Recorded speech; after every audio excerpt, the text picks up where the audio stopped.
Creative Conversations, where creatives connect and inspire. I'm Sophia, and today we'll be diving into the creative world of Tom Gorst, who is also my boyfriend. Hey Tom. Hello. How are you today? I'm great. You already know how I am from seeing you earlier. Okay, I already know how you are, but this is so alien to me to have you right in front of me on this podcast. It is. I mean, I can imagine. I mean, we're just talking about how it's exciting, but... Yeah, it's exciting and nerve-wracking at the same time, but it shouldn't be, because you're my partner. Yeah, we were literally saying how, well, like, we talk like this, like, anyway. Yeah. Usually after a glass of wine. Usually after a glass of wine, and we're home pretending we have our own podcast. Yeah, we should, really. But the good thing is today is that you're forced to entertain my philosophical chat for exactly. as long as... You've been looking forward to this for a while, haven't you? It's amazing. I can't wait to get stuck into it, to be honest, and learn a bit more, because honestly, you've told me a lot about falafels. Philosophy. Did I say it right this time? Yeah, spot on. Honestly, I'm a nightmare. It is ironic that there's a whole discipline about understanding things more, but just it's so a you mouthful. guys get like a gist of us two as a couple. He's an English teacher and I'm an artist who's dyslexic. Okay, so yeah, that's the vibe. He's also a philosopher, which is what we're about to go into. So, starting with a really deep question here from a philosophical perspective, what are the boundaries of creativity? The boundaries, wow, what a question. I got it out in the end. You did. We can have a code of falafel question can for sure. we? That would be so much easier. We should. We'll start a trend, #falafel. No, the boundaries of creativity, where does it start and end? I know, it's a really deep question. Well, I always say that, like, for me, you are like and it sounds like a cliche, because of course I'm going to say it like I'm biased, but I think you're like the epitome of an artist. Oh, stop it. No, it's true, because I think that I've seen how you work, and you really, I'm quite envious, in fact, because Really? Because you can have a canvas and you have a style, and you just kind of go with like your flowers, and you can paint a piece when you put your mind to it in like ridiculous amount of time, like so quickly. I can paint quite quick. And I think that's because you get into like a flow state. Yeah, exactly. And you can talk while you're doing it. I mean, if I was to do that while writing, it would just be complete gobbledygook over a page. I need to write in complete silence. But when I paint, I can't be in silence. I wonder why that is. Yeah, it's interesting. Music. Well, that's this whole idea of like, there's something about you that's intuitive, and you're clearly acting in like a conscious, practical way, and making small decisions, but not really, I would say, I don't know if on a way that's like conscious necessarily. I don't know, would you say, like when I see you at work? No, I think sometimes I'm completely mentally switched off, actually. Yeah. When I'm painting, I'm not thinking, I'm just flowing, and that's an amazing feeling to be in, and I can only really do it while painting. Yeah, and I think that you also come from a point of view where you're very expressive. Yeah. Like, I've seen your art change dramatically from one piece to the other. And it Depends on my mood. Yeah, it could be something like, I've seen you recently where it's been sort of cold weather, January, coming into February, quite like muted tones come into your work, like blues and greys and things like that. But it's kind of reflecting, maybe my not mood and what's going on around me. And I think it's interesting that you pick up on that. You probably see a lot watching the creative process. You probably sees a lot of me drinking Prosecco and freaking out over my paintings too, because that's all part of it. Exactly. And I think that as a place to start, that would be what I would imagine from a philosophical point of view, from the sort of things that I've come across, is that it must be a kind of a self-expression that when you paint, you can step back and go, that's what I'm trying to express. That's what I'm feeling inside. Exactly. And I've seen you when it's done. And that's actually a hard point, though, is to know definitely when something's finished and leave it. There's a tipping point. There is. Yeah. Yeah. I don't know if you can get that with writing too. You definitely can. And you can analyze it and keep going back to it over and over again. Yeah, and you it's do a real like danger to do that, actually, don't you? I do like to do that. Like you and me together, we do like to antagonise ourselves over our creative crafts, and can get a bit obsessive sometimes. I think that's probably why we get on there, because we understand each other with that strive for perfection. And I think it's interesting from my point of view as like a teacher philosopher, is actually almost putting into words that experience that you're going through. So I think at the centre of it, if it was like a circle, it would be like traditional art, like as an artist, painting, writing too, but as some kind of form of self-expression that only you know when is right. Yeah. I mean, yeah, I can definitely see that that's the process you go through. And it's interesting that last year we watched a film on Frida Kahlo. I love that film. You I love Frida Kahlo. And it's an amazing film, and it really articulated what I think of as like a boundary of creativity. Yeah. Is the contrast between Frida Kahlo and her husband. Yeah. Her husband. Amazing artists, both amazing artists, but I think his name was Diego Rivera. Amazing memory. Yeah. But it's got nothing to do with Googling it just before. No. And I think that for him, yeah, if I remember his life right, he got quite caught up in creating art, but for political ends. He did. Did you feel like maybe he created art for other people, not for himself? Yeah, and I think that's okay, because art sometimes can have like a social commentary, and it can still count as being creative and art. But I think that art doesn't, like pure art, doesn't necessarily have to have that. No? So there's some other kind of special like element to it. Oh, really? Of just pure self-expression. Yeah, I get that, because we had an artist on earlier. We've had lots of artists on today, and one of them is about having a voice and kind of has a bit of a political stance on his work. And then the other creative that we had on, she didn't really have much that she wanted to say with her art. She was just expressing herself, and she sounded like me, because she was like, oh, I have my own like kind of magical world of flowers. And I was like, yeah, I get that. I'm exactly the same. For me, it's just a form of escapism, and if someone connects with it, that's great, but it's not the end goal. Yeah, but that makes it hard to pin down, like not just what is creativity, but what is art. Yeah. And that the fact that people create things to have certain messages and agendas, and I teach books to kids, and they think about the meaning behind them. But it's clear from seeing you and Frida Kahlo's kind of thing of her self-expression is that it doesn't need to have. She's got a monobrow. Is that what you're trying to say? No, well, I do need to plug them, actually. Exotic look. No, actually, to be compared to Frida Kahlo, bypass the eyebrow. I love that, because she was an absolute icon and such a powerful woman. Yeah, and I think that the limits of creativity could be considered something like philosophy. Yeah. Because if you're thinking about self-expression still, you could convey a thought, as I'm doing now, and I'm only really satisfied when I've produced, maybe written or spoken something, and maybe I've taken time to look back over what I've written and then be satisfied with that. And that is a kind of a self-expression that comes very intuitively in the process, that hopefully you achieve a kind of a flow state. Yeah. Do you go into a flow state with your writing then? Yeah, I think I do, but I think you struggle to sometimes hit that flow yeah state. I think you overthink sometimes when it comes to it, when creating shouldn't be like that. I think that's where the limits would be for something. That if you could say, you could clearly define before you started being creative exactly what you're going to do, why would you necessarily bother going through the effort of painting a massive great canvas if you could clearly see exactly the emotion that you wanted to express? Because maybe you'd just say it, or maybe something else that's not as time consuming will get the job done. Maybe I don't know, maybe just a conversation would do, but the fact that people need to express themselves through art and creativity is part of the component.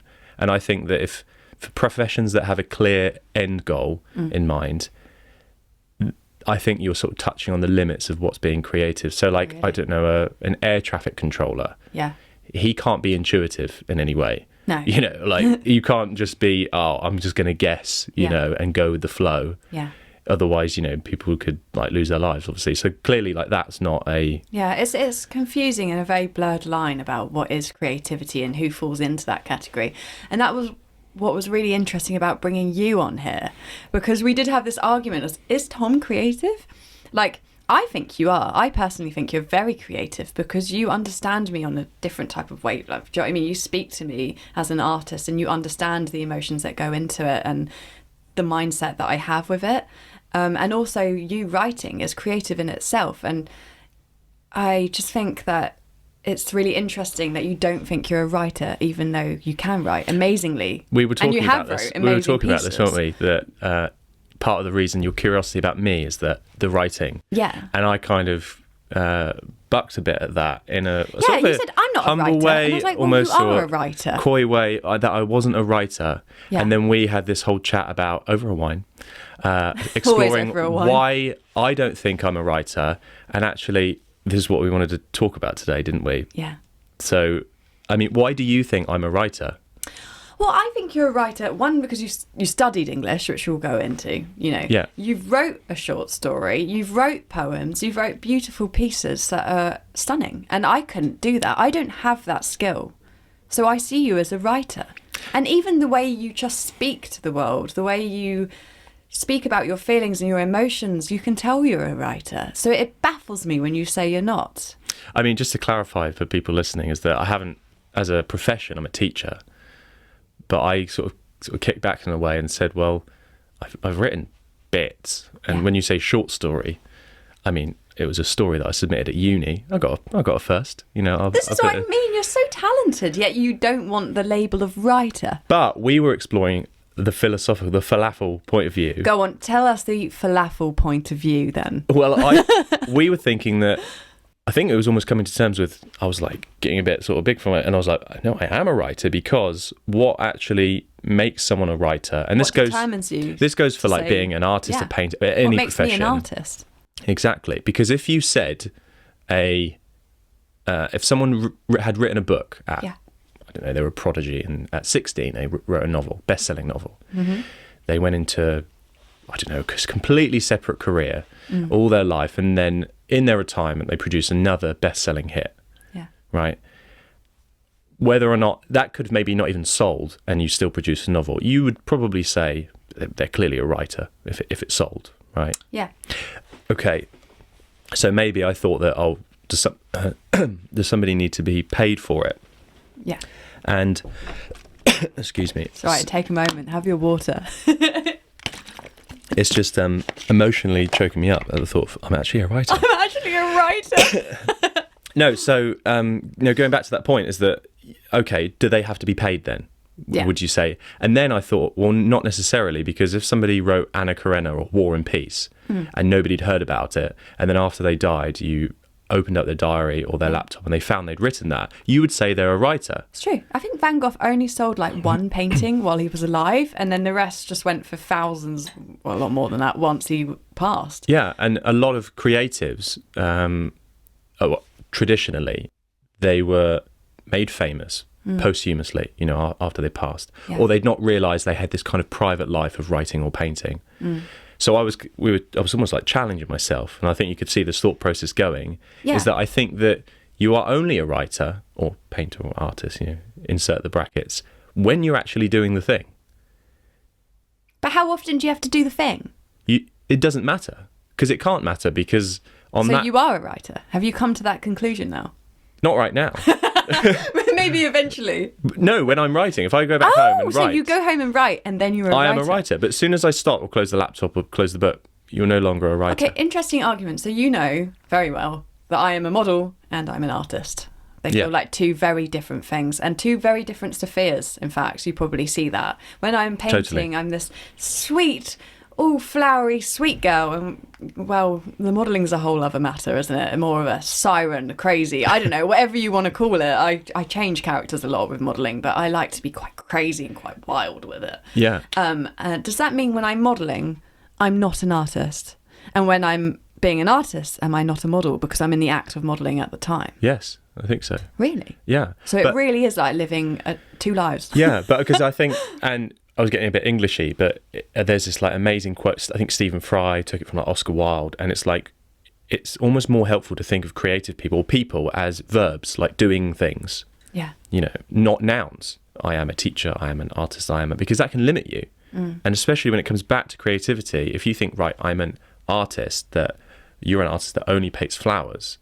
Well, if somebody told you that is mostly what you do. I wouldn't like it if someone told me that. If someone told you that that's your job now, you'd get sick of it, and you'd start you'd bust at the seams, trying to express yourself in different ways. 100%. Because you've become the thing, the noun, Yeah. not the doing, the creating. It's true. And I think when I was younger, when I discovered, because I struggled in school and stuff, the thing that I was good at was art. And when I realised that I could get a job in print design and I could do that, I put all my eggs in one basket and I became obsessed with it. And that's all I wanted to do. And I forgot that there's other things that I'm good at and that I'm passionate about. Like, I'd love to do acting. I didn't know at the time that modelling was an option, but I would have loved that. There were so many different things that I would have wanted to do, but I thought, I'm an artist and that's what I've got to be. And I became quite narrow-minded with it, really, and it almost blocks things off for you. Yeah, totally. Yeah. And I think that going back to people that are aspiring to be creative, and this kind of ties into this whole pop culture at the moment with stoicism. There's loads of stoic philosophy of just doing the thing. So it's a really practical philosophy that you should literally just start, which sounds like an oversimplification, but it's from a philosophical point of view on creativity. You are, I think it helps people's identity. Well, I'm not a real writer, I'm not doing so well. If you're doing it, you are a writer. It's true. And you get better with time. You just got to keep going. Yeah, I mean, whether or not you're good writer, that's a whole other argument. Yeah, and obviously you work and do maybe workshops, or you read more, or you paint and you learn skills. Yeah. You learn skills, but the actual identity of being whatever the heck you want to be as a creative person, you just got to start doing it. Isn't that inspiring, though, for everyone listening, that if you want to be something really badly, just go and do it? Yeah. Even if you're crap at it, just go for it, because it's not going to take long until you start to improve. And then I think the main thing is believing it. You can say you're an artist, but whether you really believe you are is a different matter. And it's the same with you with writing. But I think that's the barrier, and probably for me, but the barrier for, I think, many people being creative in whatever medium they choose is that, in a sense, the belief shouldn't matter whether or not you are an artist or not, because you are actively doing the thing. Yeah. So can I ask, what inspired you to start a philosophy degree? Where are you at in life for that to be the decision that you I don't think we've ever talked about this, have we? But I don't think so. I remember you mentioning, without going too deep, that you were feeling a little lost at the time. Was that right? Or was that before you started the English? No, I think teaching? Actually after my English degree, finding a way to, because this is before I explored teaching, that studying philosophy, I think, gave me tools to express myself in a way I couldn't before. Yeah. And I think that goes part, not to overhammer the justifying it being creative, but that would be this kind of self-expression, is that the ability to, because I actually don't think I was particularly articulate after studying a degree in literature. It's more about studying other people. But studying philosophy really forces you to take a look at yourself and actually... Was that a hard time in some ways? Was that difficult? Yeah, because you had to get your words in order and your thinking right. And you wouldn't succeed in a philosophy degree if the way you express yourself was flawed. It had to be clean, it had to be neat, it had to flow. I would struggle with that. Yeah. I'd be saying my falafel gives people terror, very... I'm sure. Got out by the skin of my teeth. Falafel today, I'm struggling mentally. Sorry, carry on.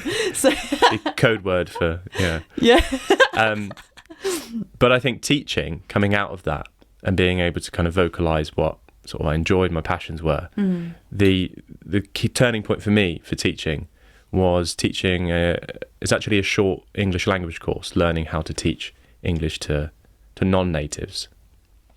And apart from the obvious benefit I could see, it was really helping their lives. The thrill I got from it was the fact that I wasn't a very good teacher at the time. I was just learning. So I wasn't concerned with grades or all of the things that, bog teachers down now and end results. Yeah. I literally rocked up with no plan. No, had a rough idea of what I wanted to do. You're good at winging it though, aren't you, when it comes to things like that? Well, I mean, maybe not a takeaway point, but yeah, I'll take that. No, you can think creatively in the spot though. You're good at that. Well, this is why. You can act quick. Yeah, and this is why that element of thinking on the spot. Yeah. In a thoughtful way, practical way. Yeah. That will get better with time. That felt creative to me, and it felt creative because I was in a room standing up in front of 30 people or however many it was, and I was in this active dialogue with them, and I could see if something I was saying or something we were doing wasn't landing right, and that ability to kind of read a room and to create meaning or learning together. Yeah. That process felt very creative for me. That's amazing. So how do you balance the constraints of the curriculum requirements with nurturing your students' creative and can never say it. We're going to go with philosophical falafel. Growth. The quicker you accept it, it's falafel. If people forget that what falafel means, they're going to think, what is Sophia saying? Or just people be really hungry. Yeah, I do love falafel. Yeah. I mean... Sorry, carry on. Do you remember the question? I do. And it is an ongoing balance. And I think that's why people talk about teaching as being somewhere between an art and a science. Because you are supposed to have end goals, outcomes that you want students to achieve by the end. Yeah. But any teacher knows that getting them to those outcomes from A to B is a completely different story. Exactly. So you need to be alert and, again, going back to intuitive to the process in a way that I'm not going to say is like painting, but you have to be almost leaning in and alert to making decisions on the go in the classroom, and it's live. Yeah. And that's the moment where something creative and amazing can happen with students and teachers. Do you reckon that can sometimes open your mind up just in the moment to some creative ways of teaching? The actual, and you've asked me this before, do I find the planning fun? Yeah. No, but I know that if I plan well in a lesson, I can kind of go off the beaten track. Yeah.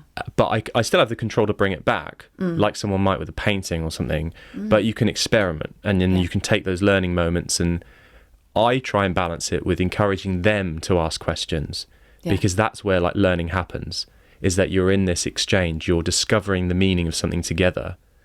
Yeah, that's really wonderful. And I think that's where I get the thrill, the excitement, because I don't know where it's going. Yeah. I've got an idea. Yeah. But it goes back to, if I had a clear idea, like fully 100% is going from A to B, like driving to a destination, it's not creative. No. How can it be? No, it can't be. No. I mean, it could be a craft of some kind that might be a science, but it's not the kind of creativity we might recognise like art. That's really fascinating. Such a different approach to creativity. Yeah. So you'd say that's the way that you inject creativity into your teaching? I think so. I shift the emphasis onto them because I don't have control. But then I create almost, it sounds weird, but like the falafel, the tension of this kind of, I've got the plan, but I'm letting it go. Yeah. And I'm working with the room. And do you think your philosophy, I can't say it, falafel. We're going to ditch it, yeah. There we go. She's accepted it. So your falafel degree, has that helped you kind of teach kids how to think in a certain way? Do you think that does have an impact in your teaching? Definitely. I think that encouraging students and kids to think for themselves gives them the power and the agency and the autonomy to actually express themselves. Yeah.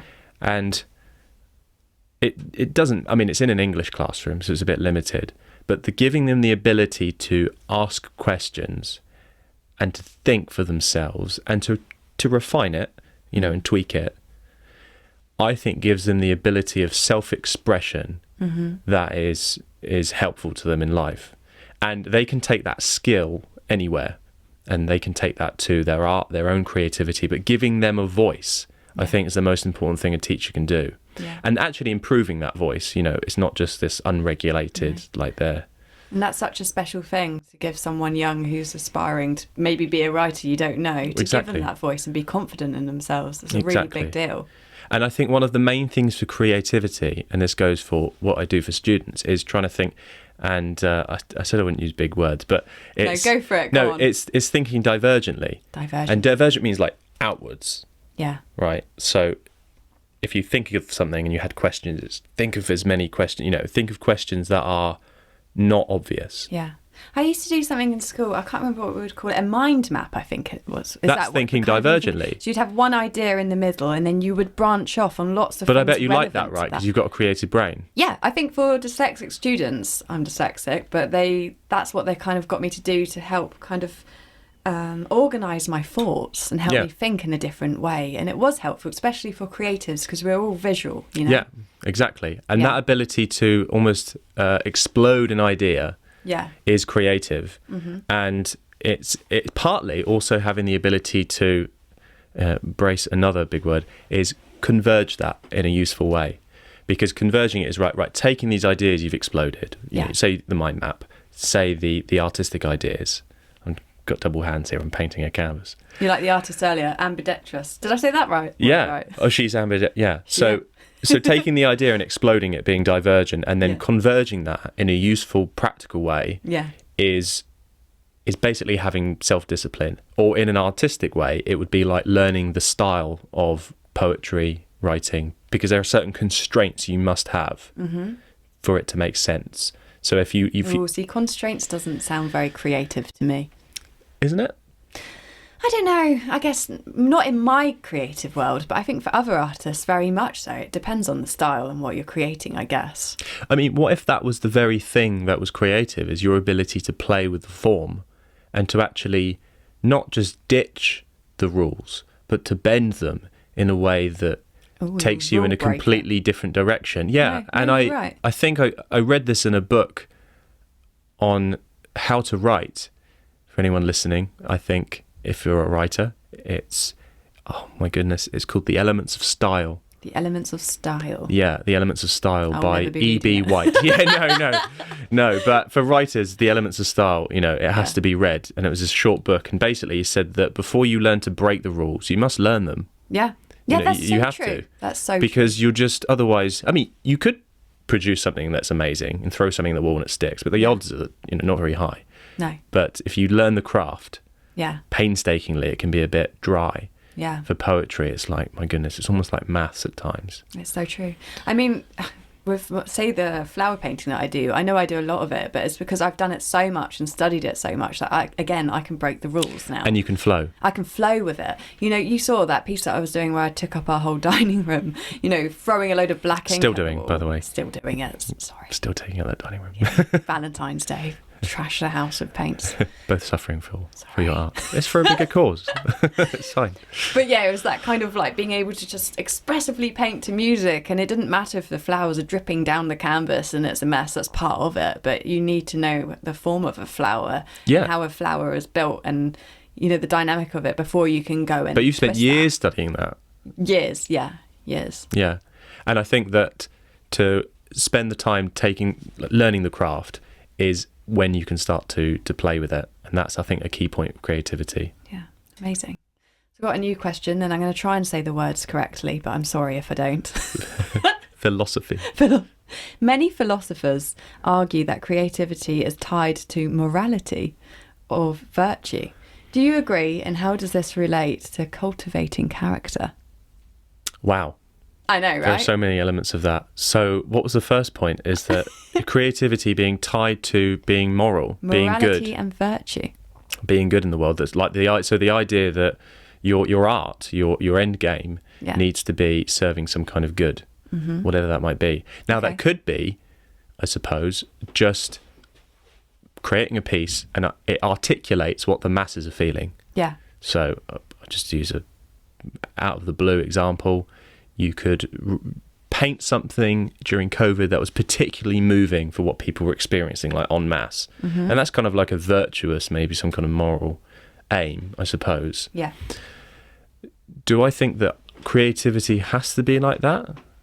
I mean, I could just borrow from Oscar Wilde and say, no, it doesn't need to be. That the art can exist for itself.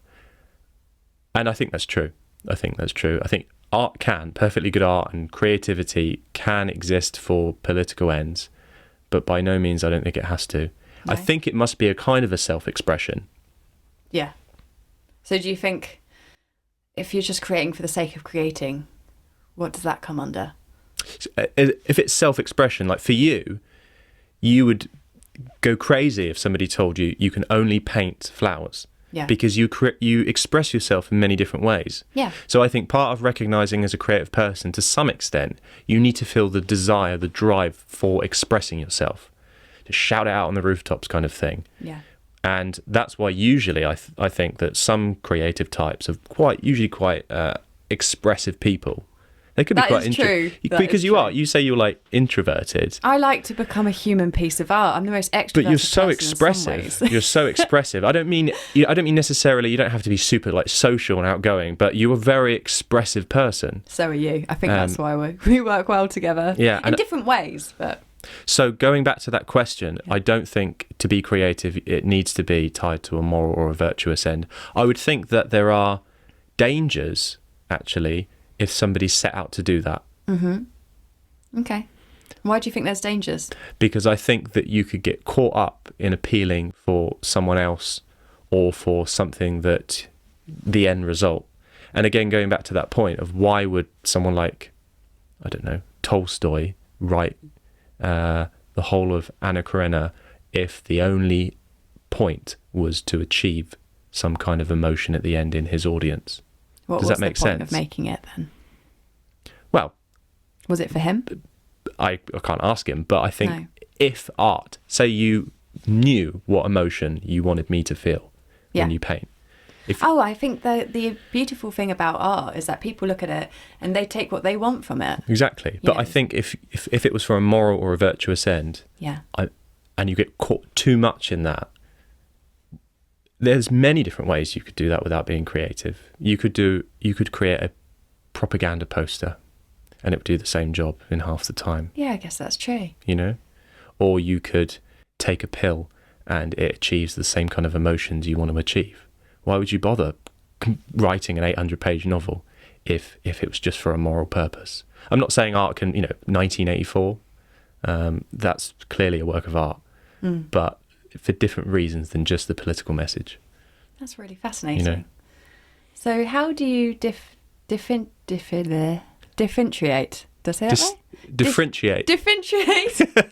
We're creating new words here. This is hilarious. I mean, to be honest, language is just this big sea of stuff and meaning is fleeting. It is. So it's so funny, our two minds working together. You've got the creative and the analytical here trying to work together on this. But we didn't think about cultivating a creative life. But I think one of the biggest things someone can do for being, how do I help that self-expression? Yeah. How do I actually, what if I don't want to shout out from the rooftops? I'm not necessarily saying you have to feel like that. Do you ever feel like a pressure because I'm very much like that? No, I don't think so. No. You don't mind the fact that we're quite different when it comes to our creativity. No, I think that's a good thing. I think it's a good thing. Yeah, I think so too. But I think that for somebody wanting to like cultivate, to make something creative out of themselves, I think that you need to explore life. I think it was like Alan Rickman, the actor, Severus Snape. Oh yeah. I mean, that sounds like a complete. I love Snape. You know that. Yeah, a lot of people do. I think this is weird. I know it's weird, isn't it? I don't know why. No. I had a dream about him once. That's what I am. But for other women, that he I don't saved get it. you. He saved me. I was drowning in a I pond. can't compete. I don't know where that dream came from. Anyway, so I don't know either. We could do a whole Totally reading of took that. Off on a weird tangent. But I think he said he gets questions all the time, like how to be an actor, Yeah. And he could give his own particular way of becoming an actor. Mm-hmm. But he said that you've got to actually go out to the theatre. You need to, you don't have to drink wine, but you have to engage in like cultural things. Yeah. You have to go and talk to people. And I think the more of life you get involved with and the more you explore life, the more life will have to give back to you that you can express with. Does that make sense? Like if you just close yourself in a room, isolated, you might make a creative piece from that feeling of being isolated, but it's going to be quite limited, perhaps, than if you were sailing. That's why people travel. Is because it's like it fills the petrol tank of creativity. Do you remember me feeling guilty when I was just doing all my time modelling and I wasn't creating? But what I didn't realise during that time is I was travelling the world, meeting other creatives, meeting designers, and I was feeding that creativity that I needed. It's like my tank was empty. I'd painted myself to the point where I was sick of it and I just didn't want to do it anymore. And modelling was great because it was a new way of expressing myself. And honestly, I think modelling's an art form in itself. Totally. Yeah, and it was great to relearn something. But when I came back to art, it was like, poof.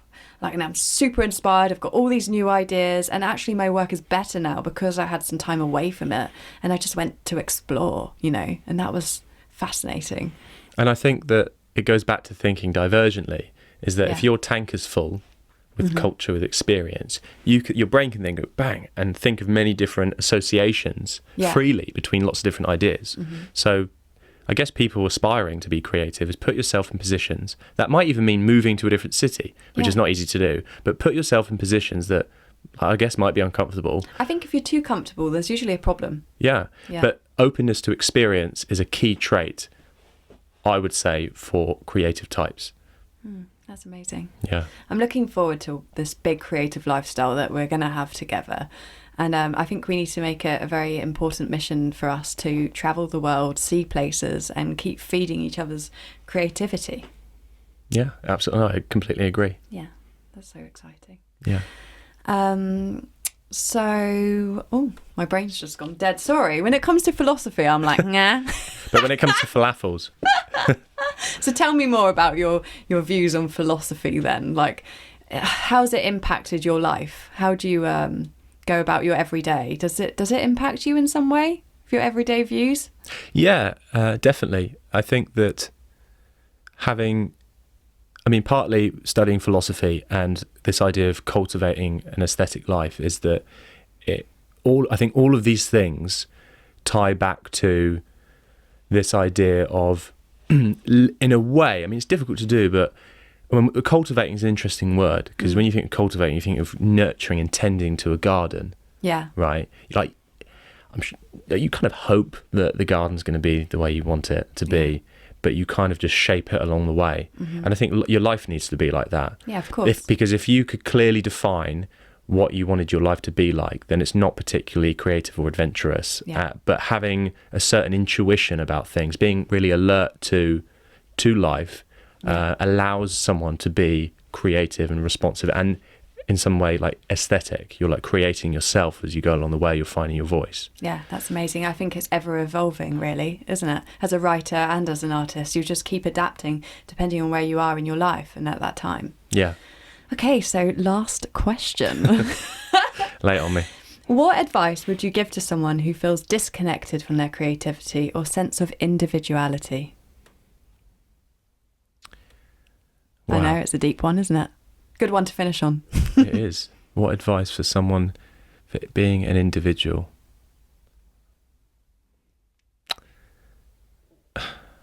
Sounds really Englishy. Maybe It's a bit of a boring answer. Slap me with it. It's the last one anyway.